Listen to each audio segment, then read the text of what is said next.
एक तस्वीर कई दिनों से फेसबुक पर सर्कुलेट हो रही थी। ये तस्वीर 2-3 साल पहले पोस्ट की गई थी, लेकिन जब से लोगों ने इस तस्वीर को देखा है उन्हें इसमें कुछ बहुत ही डरावना नजर आया, जिससे वो लोग काफ़ी दहशत में हैं। ये तस्वीर एक बेबी शावर के प्रोग्राम में ली गई थी और जिस फैमिली ने इसे फेसबुक पर सबसे पहले पोस्ट किया था वो मैक्सिको में रहते हैं। उस पार्टी में कई सारी तस्वीरें ली गई थी, लेकिन उनमें से एक तस्वीर ने उस फैमिली का ध्यान अपनी ओर खींचा, जिसे देखने के बाद वो काफ़ी डिस्टर्ब हो गए थे। ये फ़ोटो पार्टी के ठीक ख़त्म होने के बाद लिया गया था। जब उन्होंने इस पिक्चर को देखा तो उनके होश उड़ गए और इस तस्वीर को लेकर उनके पास कोई भी एक्सप्लेनेशन नहीं है। रात का समय था और पार्टी काफ़ी अच्छे से चल रही थी। तभी किसी व्यक्ति ने अपने मोबाइल से पार्टी की कई सारी तस्वीरें क्लिक की। उस दौरान घर के कॉर्नर में कुछ लोगों का ग्रुप बैठा हुआ था और उनकी भी तस्वीर ली गई, लेकिन उन्हें नहीं पता था कि उस फोटो में कुछ बहुत ही खौफनाक चीज़ कैप्चर हो जाएगी।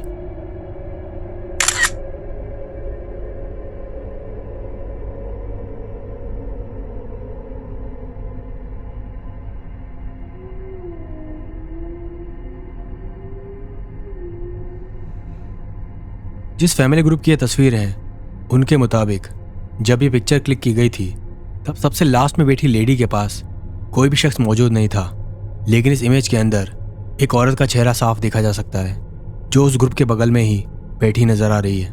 कई लोगों को लगता है कि पीछे रखे पत्थरों की वजह से इस तरह के चेहरे की आकृति बन गई है, लेकिन उस परिवार का दावा है कि ये पत्थर नहीं है, क्योंकि जब उन लोगों ने दोबारा उसी जगह की तस्वीर क्लिक की तब उसमें किसी भी पत्थर से इस तरह के चेहरे की आकृति नहीं बनी। तो क्या सच में ये उस कैमरे का ग्लिच था या वास्तव में उन लोगों के साथ पार्टी में कोई बिन बुलाए मेहमान भी शामिल हुआ था?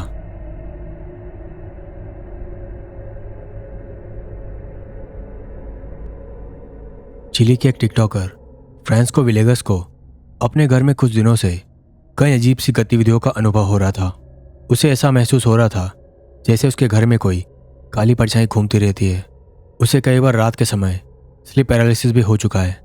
एक सुबह जब वो जागा तो उसे अपने पीठ पर किसी के दांतों से काटने के निशान मिले। इसलिए एक रात उसने सोते समय खुद को रिकॉर्ड करने के लिए एक छोटा सा सीसीटीवी कैमरा अपने रूम में लगाया।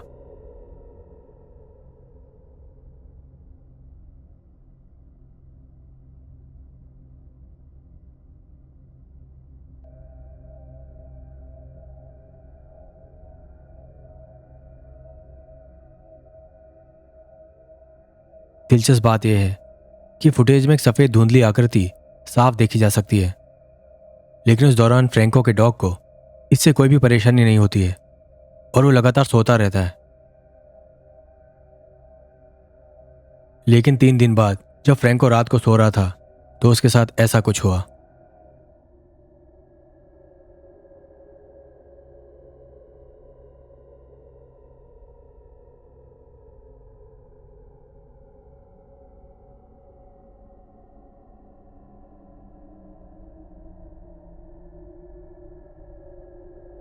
ऐसा लग रहा है कोई अदृश्य शक्ति फ्रैंको का ब्लैंकेट हटाने की कोशिश कर रही है। और इस घटना के 2 दिन बाद फ्रैंको को अपने रूम के दरवाजे पर खटखटाने की आवाज़ सुनाई देती है। Bueno, son las, a ver, las 1 de la mañana casi. Y nada, para ser concreto, como ven, no tengo audio ni música en el video porque nada, me golpearon la puerta muy fuerte y estoy solo. Despertamos todos los gatos y están todos muy fijos en la puerta, así que voy a mover la cámara apuntando hacia allá. Veremos mañana en la mañana o en la madrugada si capto algo. ऐसा हर रात को होने लगता है। हर रोज आधी रात को कोई उसके दरवाजे पर नॉक करता है। Yo vivo en segundo piso.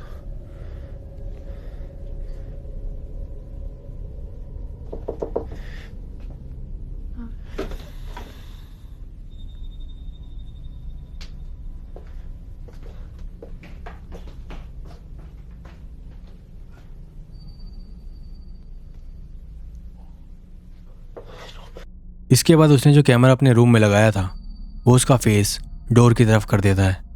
एक रात फ्रैंको अपने घर से बाहर गया होता है। उस दौरान क्या होता है उसका कैमरा क्या रिकॉर्ड करता है, आइए देखते हैं।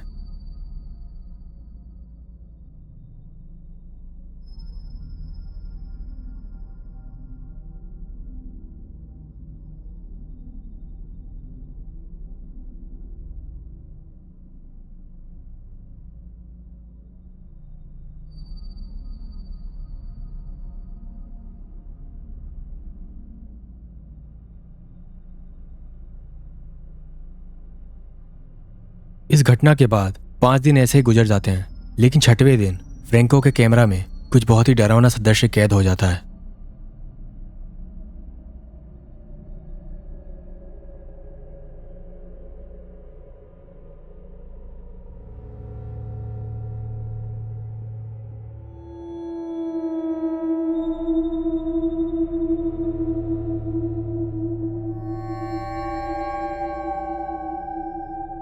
फ्रैंको को समझ में नहीं आता है कि आखिर उसका सामना किस एंटिटी से हो रहा है।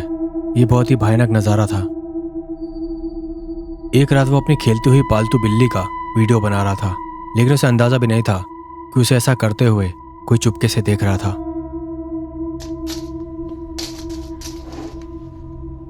Ah, concha. ¡Ey! ¡Ey! Ah, no, güey. Ah, concha tu madre.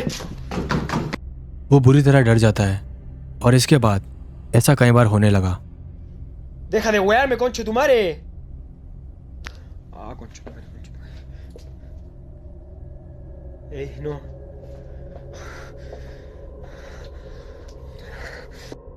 Franco अब पूरी तरह आश्वस्त हो चुका था कि उसके घर में कोई डरावनी एंटिटी घूम रही है जो हर वक्त उस पर नजर रखती है।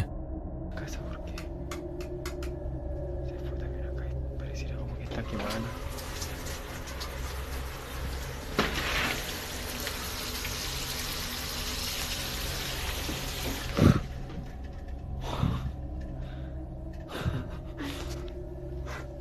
इस इंसिडेंट के बाद फ्रैंको बहुत ही हताशा महसूस करता है और इस भूतिया एंटिटी से निपटने के लिए टिकटॉक पर लोगों से सुझाव मांगता है, जिसके बाद कमेंट सेक्शन में एक व्यक्ति उसे बहुत ही अजीबोगरीब एक्सपेरिमेंट करने की राय देता है और उसे फॉलो करते हुए फ्रैंको एक मिरर के सामने खड़े होकर उस आत्मा से बात करने की कोशिश करता है। Estoy solo acá en el baño. Bueno, me dijeron que he traído una vela y un espejo y iba a poder hablar con ella. Amiga, por favor, te pido que me dejes solo. Te lo pido, por favor. ¡Ah, conchetumare! ये footage कितनी authentic है इसका कोई सबूत नहीं है, लेकिन ये बात क्लियर है कि उस साई के प्रकट होने से कुछ सेकंड्स पहले ही फ्रैंको ने हमें खाली बाथ टब दिखाया था। इस एक्सपेरिमेंट के बाद कुछ लोग भी फ्रैंको के घर पर आते हैं और उसकी हेल्प करते हैं और 2 दिन तक सच में इस तरह की सभी घटनाएं होना कम हो जाती है और फ्रैंको को लगता है कि शायद उसने उस एंटिटी से अपना पीछा छुड़ा लिया है, लेकिन 3 दिन में ही उसका यह भ्रम टूट जाता है। Se ha encendido la luz de abajo y está sola la casa. Voy a bajar.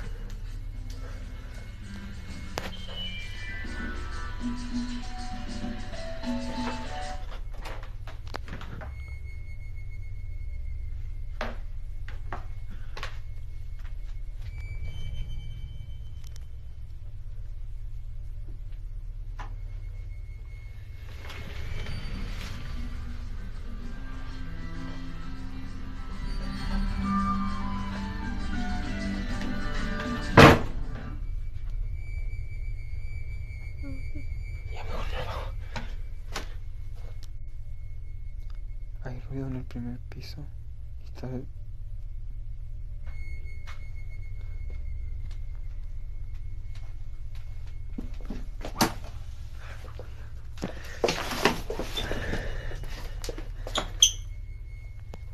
Franco के ये वीडियोस टिकटॉक को इतने डिस्टर्बिंग लगे कि उन्होंने इसे अपने प्लेटफॉर्म से ही डिलीट कर दिया। Hola.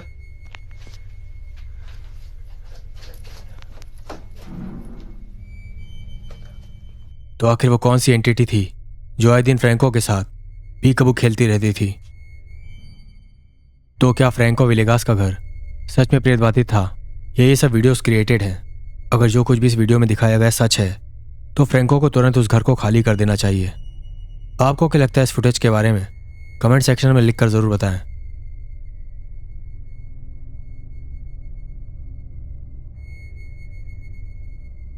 इस वीडियो को देखकर पता चल रहा है कि एक औरत काफ़ी बीमार है और जो व्यक्ति उस वक्त ये वीडियो बना रहा था उसके मुताबिक वो औरत अपने डेथ बेड पर थी।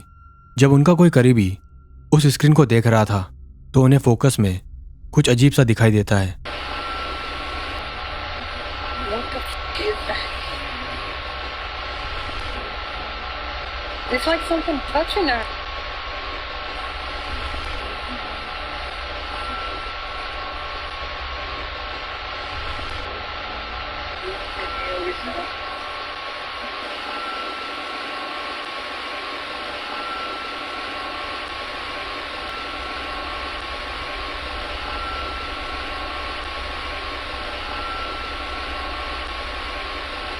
करीब से देखने पर ऐसा लग रहा है कि उस औरत की बाहों को कोई चीज़ छू रही है। आप यहाँ क्लियरली देख सकते हैं कि डेथ बेड पर मौजूद उस महिला की ओर एक हाथ बढ़ रहा है। ऐसा लग रहा है कि जैसे उसे कोई सांत्वना देने की कोशिश कर रहा हो। कुछ लोगों को लगता है कि ये उस औरत के ही गुजरे हुए कोई परिजन हैं जो उसकी देखभाल कर रहे हैं, लेकिन कुछ लोगों का मानना है कि बस एक कैमरा का ग्लिच है। आपकी क्या राय है इस बारे में? क्या सच में उस औरत के नज़दीक कोई आत्मा खड़ी है?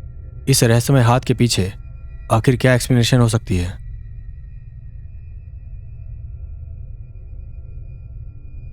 बेली एक बहुत ही पुराने थिएटर को ऑपरेट और मैनेज करने का काम करते हैं। ये थिएटर लगभग 100 साल पुराना है और बेली का दावा है कि ये थिएटर भूतिया है। उन्हें यहाँ पर हर समय अजीब से दृश्य और रहस्यमय आवाज़ें आती रहती है। तो गाइस मैं यहाँ पर फायर एक्सटिंग्विशर चेक करने आया था और मैं लाइट बूथ पे खड़ा हूँ और मैं कसम खाता हूँ मैंने किसी की ताली बजने की आवाज़ सुनी और मैंने स्टेज की तरफ देखा और मुझे ऐसा महसूस हुआ जैसे मैंने वहाँ किसी को देखा है, लेकिन शायद ऐसा ना हो। सच कहूँ तो मुझे इसको लगातार रिकॉर्ड करना चाहिए था, लेकिन मैंने ऐसा नहीं किया। उसके लिए मुझे माफ़ करना। ये रही वो खिड़की जहाँ पर मैंने पिछले दिन किसी को देखा था। जब मैं सारी लाइट्स ऑन करूँगा तो मैं एक बार ऊपर जाकर चेक ज़रूर करूँगा। किन्हीं सुरक्षा कारणों की वजह से वो इस थिएटर का नाम नहीं बताना चाहते, लेकिन जब बेली ने इस थिएटर की तहकीकात की तो उन्हें पता चला कि इस थिएटर का इतिहास बहुत ही डरावना है।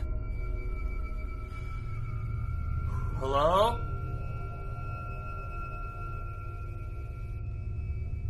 Your voice is pretty.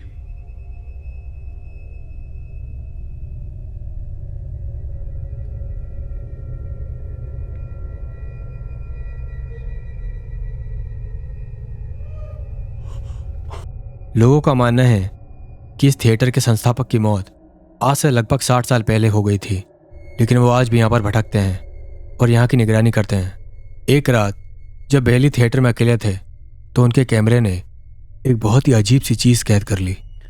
Alright guys, so I work at this old theater and been hearing a noise. It's a really beautiful theater, as you can see, if you can see it at all. But I keep hearing a noise in here and there's not supposed to be anybody here, so just double checking, but I wanted to film it just in case. There's the ghost light, it's the light we keep on. अभी बेली ये सब camera में record कर ही रहे थे कि तभी अचानक उनकी नज़र थिएटर की पुरानी बालकनी पर पड़ती है।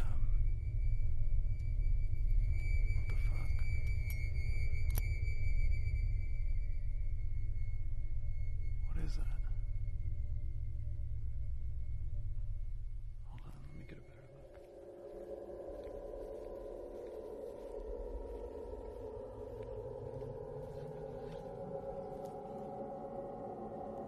Oh shit. बालकनी में एक सूट पहने हुए आदमी को देखा जा सकता है।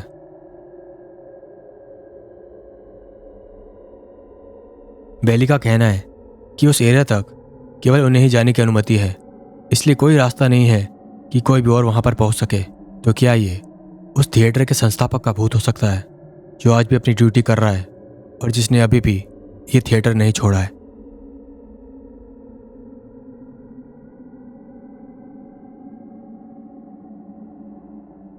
टेनेसी में रहने वाले कपल जॉश और सारा ने टिकटॉक पर आज से पहले कभी भी किसी भी असाधारण घटना से संबंधित पोस्ट नहीं किया था, लेकिन एक रात सारा और जॉश को अपने बेडरूम में लगे सुरक्षा कैमरे में एक बहुत ही खौफनाक नज़ारा दिखा, जिसके बाद उन्होंने अपनी आप बीती टिकटॉक पर लोगों के साथ शेयर करना शुरू किया।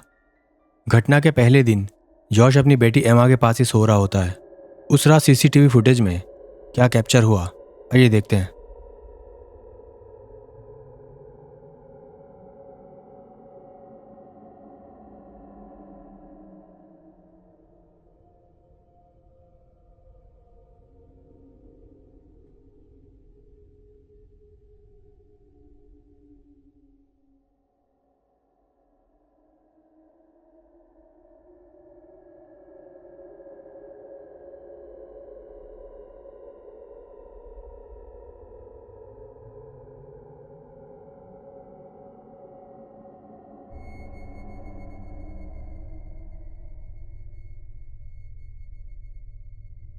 फुटेज को ध्यान से देखने पर पता चल रहा है कि एमा का एक पैर अपने आप हवा में उठ रहा है।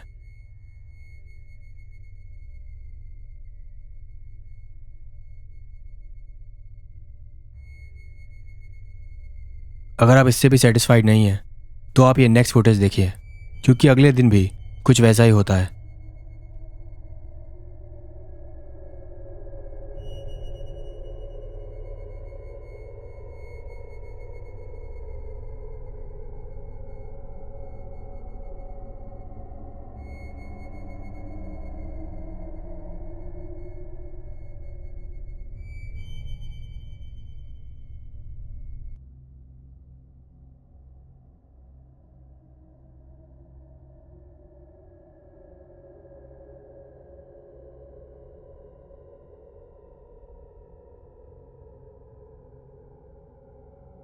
सारा अपने बेडरूम में अपनी बेटी एमा के साथ आराम से सो रही थी। इस वीडियो में दिख रहा है कि एमा की गुड़िया अपने आप हिल रही है और ऐसा लग रहा है कि सोती हुई एमा की शर्ट कोई हवा में खींच रहा है। सीसीटीवी में नज़ारा देखने के बाद जॉश ने कुछ दिन पहले की भी फुटेजेस चेक की, जब एक दिन एमा अपने रूम में अकेली सो रही थी, जिसमें उसे ऐसा कुछ नजर आया।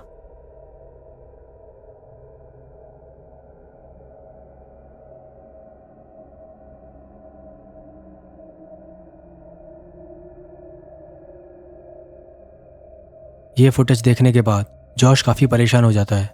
उसे यह घटना काफ़ी असाधारण लगती है, लेकिन सारा को अभी इस पर काफ़ी डाउट था, क्योंकि वो इस तरह की पैरानॉर्मल चीज़ों में विश्वास नहीं रखती थी।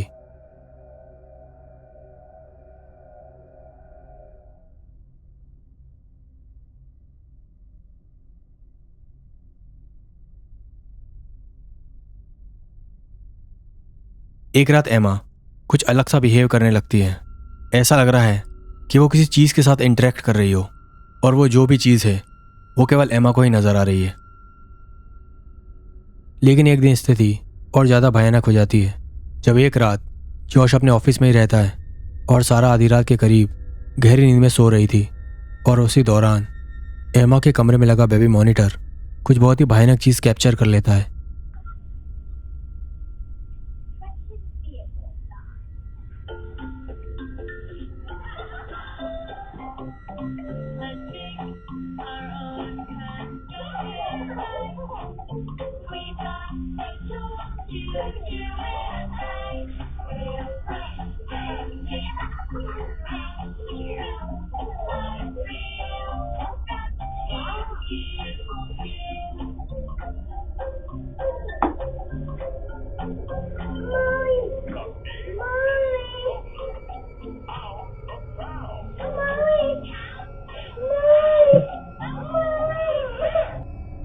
कैमरा में दिख रहा है कि कमरे का टीवी चालू है और एमा जाग रही है। नन्ही एमा अपने बेड के नीचे किसी चीज़ को लेकर काफ़ी एक्साइटेड दिख रही है। जैसे ही वो उसे देखने के लिए नीचे की तरफ जाती है, उसे बेड के नीचे से कोई खींचने लगता है। इसके बाद उसके रोने की आवाज़ सुनकर उसकी मॉम जाग जाती है और उसे बचाने के लिए दौड़ती है। हालांकि उसे समझ में नहीं आता कि एमा के साथ क्या हुआ। उसे पहले लगा था कि एमा क्राउल करते हुए बेड के नीचे चली गई होगी, लेकिन ये फुटेज देखने के बाद उसे भी यकीन हो जाता है कि उनके घर में कुछ गड़बड़ ज़रूर है। इसके बाद जॉश एक वीडियो दिखाकर यह भी प्रूव करता है कि एमा के बेड के नीचे इतनी कम जगह है कि वहाँ पर कोई भी व्यक्ति नहीं छुप सकता। तो क्या आखिर कोई एविल एंटिटी छोटी एमा के साथ जुड़ गई थी? ये घटना 2021 की है और करंट स्टेटस के अकॉर्डिंग नन्ही एमा बिल्कुल ठीक है, लेकिन अनफॉर्चुनेटली जॉश और सारा का तलाक हो चुका है। इस पूरी घटना के बारे में आपका क्या सोचना है? कमेंट सेक्शन में लिख के ज़रूर बताएं।